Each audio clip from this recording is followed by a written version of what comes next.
रामपुर नगर में ठंड का ऐसा कहर था कि खून भी जम जाए। बाहर मूसलाधार बारिश और बर्फीली हवाएं चल रही थी और अंदर एक टूटा फूटा घर था जिसमें आरव, उसकी पत्नी सिया और उसकी बूढ़ी माँ सरस्वती रहते थे।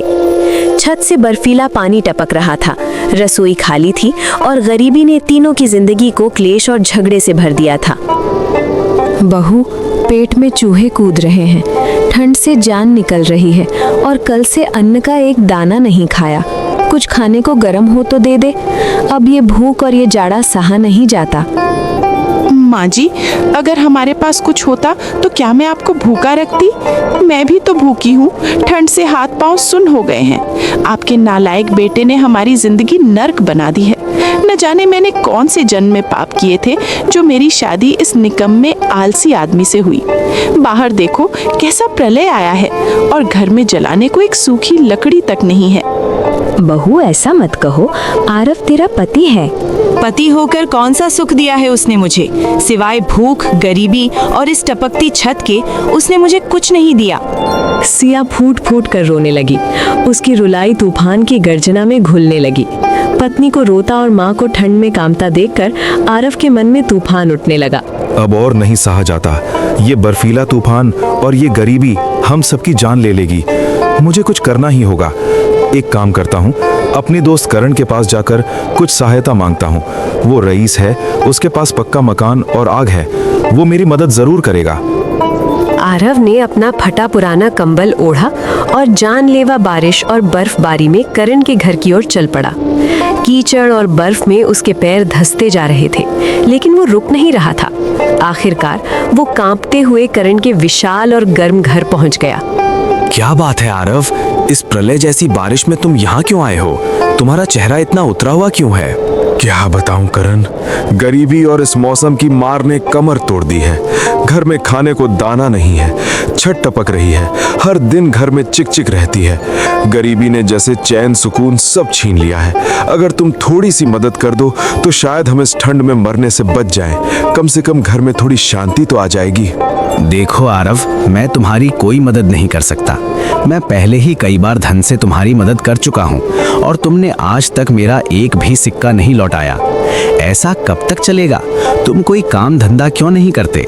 जब तुम्हारे पास धन खत्म हो जाता है तो इस तूफान में भी मेरे पास चले आते हो।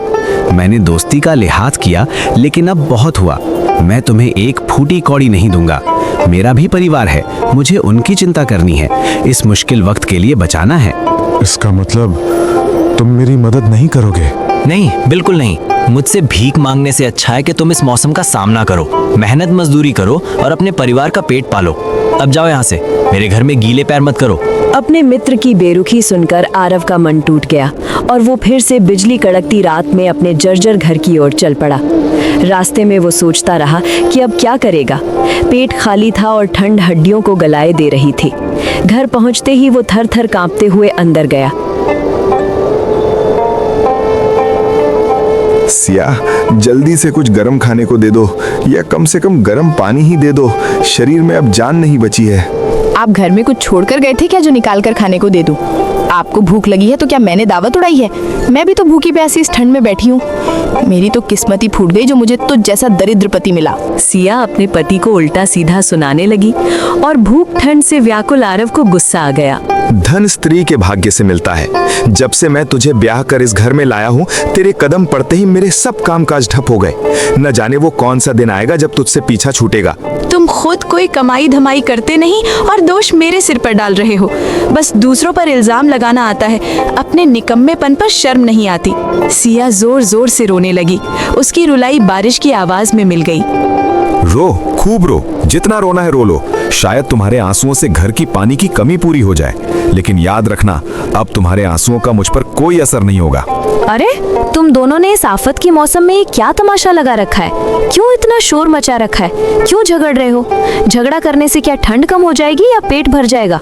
हाँ माँ जी, झगड़ा मैं नहीं, आपका ये सुपुत्र कर रहा है। खुद तो कुछ करते धरते नहीं और मुझे दोषी बताते हैं। मेरी जगह कोई और औरत होती तो इस टूटे घर और बर्फीली हवाओं में एक दिन भी नहीं टिकती। सिया की रोने की आवाज बारिश के शोर को चीरती हुई बाहर गश्त लगा रहे शाही सैनिकों के कानों तक पहुंची। इस घर में कोई स्त्री रो रही है, हमें अंदर जाकर देखना चाहिए कि क्या माजरा है। दोनों सैनिक बिना इजाजत के दरवाजा धक्का देकर अंदर घुस आए। उनके भीगे जूतों से फर्श गंदा हो गया। क्या बात है, ये रोना धोना क्यों मचा रखा है? तुम्हारे रोने की आवाज बाहर तूफान में भी सुनाई दे रही है। सैनिकों को देखकर सिया ने रोना धीमा कर दिया। सरस्वती और आरव भी डर के मारे चुप हो गए। बोलते क्यों नहीं? क्या बात है जो तुम्हारी पत्नी रो रही है? क्या तुमने इसे पीटा है? आरव ने कोई जवाब नहीं दिया। वो मन ही मन अपनी इज्जत के बारे में सोचने लगा। कितनी शर्म की बात है, घर की बात घर से बाहर निकल गई। अब नगर में मेरी क्या इज्जत रहेगी? बताते क्यों नहीं? आखिर क्या बात है जिस वजह से ये स्त्री रो रही है? क्या बताऊं? कुछ बात हो तो बताऊं भी। जरूर तुमने इसे पीटा है। शायद तुम जानते नहीं कि हमारे महाराज राजा वीरेंद्र के राज में महिला का अपमान करने की कितनी बड़ी सजा है। बात कुछ भी हो, ये हमारा घरेलू मामला है। तुम्हें दखल देने की कोई जरूरत नहीं है। और तुमने बगैर पूछे मेरे घर में प्रवेश कैसे किया? सैनिक को लगा कि आरव उसका अपमान कर रहा है। तुम्हें अभी इसी वक्त गिरफ्तार किया जाता है। एक महिला को पीटने के जुर्म में अब तुम्हें हमारे महाराज सजा सुनाएंगे।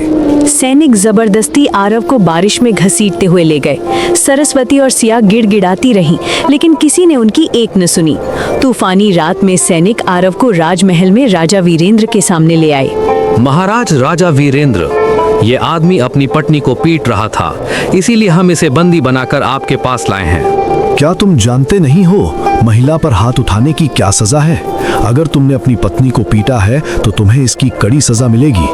मंत्री दक्ष जी, हम चाहते हैं कि इस आदमी का फैसला आप करो। आरव, क्या ये सच है कि तुमने अपनी पत्नी को पीटा है?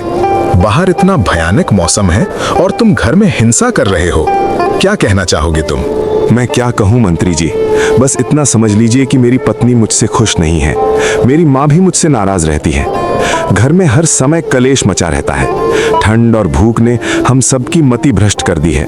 ये कहकर आरव चुप हो गया और नजरें झुका ली। तुम्हारा अपराध तो ऊपर ऊपर से बहुत बड़ा लगता है, लेकिन असली वजह कुछ और है। महाराज, इस व्यक्ति की कोई गलती नहीं है। इसे छोड़ दिया जाए और शाही खजाने से इसे कुछ धन दिलवा दिया जाए। राजा ने चौंक कर मंत्री की ओर देखा, फिर तुरंत कोषाध्यक्ष को आदेश दिया। कोषाध्यक्ष मनोहर जी, इस आदमी को राज खजाने से 50 सोने के सिक्के देकर सम्मान के साथ महल से बाहर छोड़ाओ। कोषाध्यक्ष मनोहर आरव को ले गया, उसे 50 सोने के सिक्के दिए और आदर से विदा कर दिया। हे ईश्वर, तेरा लाख लाख शुक्र है। इस बर्फीले तूफान में जान भी बच गई और धन भी मिल गया। अब इस धन से घर की छत ठीक कराऊंगा, ढेर सारा खाना और लकड़ी लाऊंगा। आरव के जाने के बाद राजा ने उत्सुकता से मंत्री से प्रश्न किया। मंत्री जी, एक बात मेरी समझ में नहीं आई। जब हमने अपराधी को कड़ी सजा देने की बात कही तो आपने उसे धन दिलवाकर रिहा क्यों करवा दिया? महाराज, वो आदमी अपराधी नहीं था। अगर आप उसे दंड देते तो उसके साथ नाइंसाफी होती। तुम ये बात इतने विश्वास के साथ कैसे कह सकते हो? महाराज, एक काम कीजिए, एक हफ्ते बाद जब ये तूफान थोड़ा थम जाए, आप उस आदमी को फिर दरबार में बुलवाइए, तब आपको मेरी बात समझ आ जाएगी। ठीक है मंत्री जी, हम एक हफ्ते बाद उस आदमी को अवश्य बुलाएंगे। उधर आरव घर पहुंचा तो उसे देखते ही उसकी पत्नी और माँ दोनों बहुत खुश हो गईं। मुझे माफ कर दीजिए, मेरी वजह से आपको सैनिक इस ठंड में पकड़ कर ले गए। मैं आपसे वादा करती हूँ अब आपसे कभी झगड़ा नहीं करूँगी। अरे भाग्यवान, तुम परेशान मत हो। मैं तुमसे बिल्कुल भी नाराज नहीं हूँ। जो हुआ ठीक ही हुआ। फिर आरव ने सरस्वती और सिया को सारा किस्सा सुनाया और उन्हें सोने के सिक्के दिखाए। बेटा, इन सिक्कों से हम लकड़ियाँ और राशन ले आएंगे, लेकिन ये केवल 3 महीने का गुजारा हो सकता है। जब ये खत्म हो जाएंगे तब फिर से वही ठंड और झगड़ा शुरू हो जाएगा। बेहतर यही है कि तू कोई काम कर ले। आप चिंता न करो माँ, मैं जरूर कोई काम तलाश कर लूंगा। एक सप्ताह बीत गया। बाहर का मौसम थोड़ा साफ हुआ, लेकिन ठंड अब भी बरकरार थी। राजा ने सैनिकों को आदेश दिया कि आरव को फिर से दरबार में बुलाया जाए। आरव, अब तुम्हारे घर का क्या हाल है? लड़ाई झगड़ा बंद हुआ कि नहीं? महाराज, हमारे घर में धन और अभाव की ही लड़ाई थी। आपके यहाँ से 50 सोने के सिक्के मिलने पर हमने घर की मरम्मत करवाई और गर्म कपड़े लिए। अब हमारे दिन बड़े मजे से गुजर रहे हैं। घर में किसी को किसी से कोई शिकायत नहीं है। मंत्री जी, तुमने ठीक कहा था। आरव के घर में धन की ही लड़ाई थी। हम तुम्हारे न्याय का लोहा मान गए हैं। आरव, तुम्हारे घर का झगड़ा तभी तक शांत रहेगा जब तक तुम्हारे पास वो 50 सोने के सिक्के हैं। सिक्के खत्म होते ही ये सर्द हवाएं फिर से झगड़ा ले आएंगी। आप ठीक कहते हैं मंत्री जी। तुम ऐसा कोई काम करो जिससे तुम्हारे घर में धन की कमी हमेशा के लिए दूर हो जाए। मंत्री जी, मैं काम की तलाश कर रहा हूँ। काम की तलाश जारी रखो, कोई ना कोई काम अवश्य मिल जाएगा। आरव खुशी खुशी दरबार से लौट पड़ा। रास्ते में उसे एक जगह भीड़ दिखाई दी। लोग आग के चारों ओर घेरा बनाकर खड़े थे। अरे भाई, इस कड़कती ठंड में यहाँ इतनी भीड़ क्यों जमा है? अरे ईश्वर ने इतनी बड़ी बड़ी 2 आंखें दी हैं, दिखाई नहीं देता? वो माधव अपनी बकरी बेच रहा है। जो कोई मेरी इस वफादार बकरी को 10 सोने के सिक्कों में खरीद ले, जो भी इस बकरी को खरीदेगा उसे कभी धन की कमी नहीं होगी, क्योंकि ये बकरी बहुत भाग्यवान है।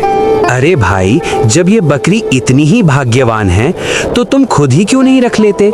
दूसरों को क्यों बेच रहे हो? तुम्हारी बात सही है, लेकिन मेरे पास पहले से ही बहुत धन है। अब मुझे और धन की जरूरत नहीं है। माधव की बात सुनकर आरव लालच और उम्मीद में सोचने लगा।